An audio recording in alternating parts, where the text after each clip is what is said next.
जय माता दी। मैं आपके साथ एस्ट्रोलॉजर कंचन शर्मा आज आपके साथ बात करने वाली हूँ बिना जन्म कुंडली को देखे हुए केवल लक्षण के आधार पर अपनी जन्म कुंडली के शनि को समझना, जिसमें लक्षण नंबर 1 क्या है। यदि आप उम्र से अधिक नजर आने लगे हैं तो ये अशुभ शनि का प्रभाव है। यदि शरीर में नस नाड़ियों से संबंधित प्रॉब्लम्स बढ़ गई हैं, यदि टांगों में प्रॉब्लम्स ज्यादा हो रही है, यदि स्पॉन्डोलाइटिस या अर्थराइटिस बढ़ गया है, यदि पायरिया की प्रॉब्लम ज्यादा हो गई है, तो ये अशुभ शनि का प्रभाव है। इसके अतिरिक्त यदि आपके बाल बहुत ज्यादा झड़ रहे हैं, यानी बालों के गुच्छे निकल रहे जा रहे हैं, तो ये भी कहीं ना कहीं अशुभ शनि का एक लक्षण है। तो अब हमें सावधान होने की जरूरत है और शनि के उपाय करने की जरूरत है। तो हम क्या करेंगे? जैसा आप सभी लोग जानते हैं, शनि जो है कर्म फल दाता है। तो सर्वप्रथम हमें क्या करना है? अपने कर्मों पर ध्यान देना है। किस प्रकार ध्यान देना है? हमारे आसपास जितने भी बेजुबान जानवर हों, उनके लिए हमें भोजन की, पानी की व्यवस्था करनी है, जितने बेजुबान जानवर हों।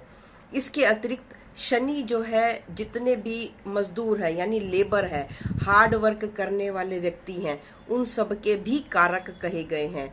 तो इसका मतलब है कि हमारे आसपास हमारे जितने भी हेल्पर हैं किसी भी प्रकार से, चाहे वो हमारे धोबी हैं या हमारी मेड है या किसी भी प्रकार से जो हमारी मदद करते हैं, उन सब के साथ हमारे संबंध मधुर रहने चाहिए, उन सब के साथ हमारा व्यवहार सौम्य रहना चाहिए।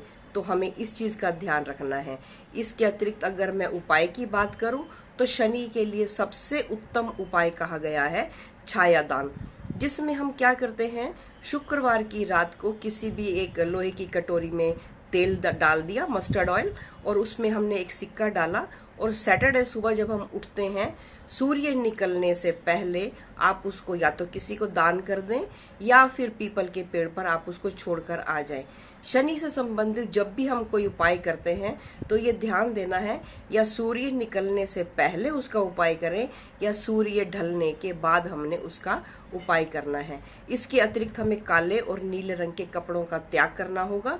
पीपल के पेड़ अगर आप अपने हाथों से लगाते हैं तो ये भी एक बहुत अच्छी रेमेडी है।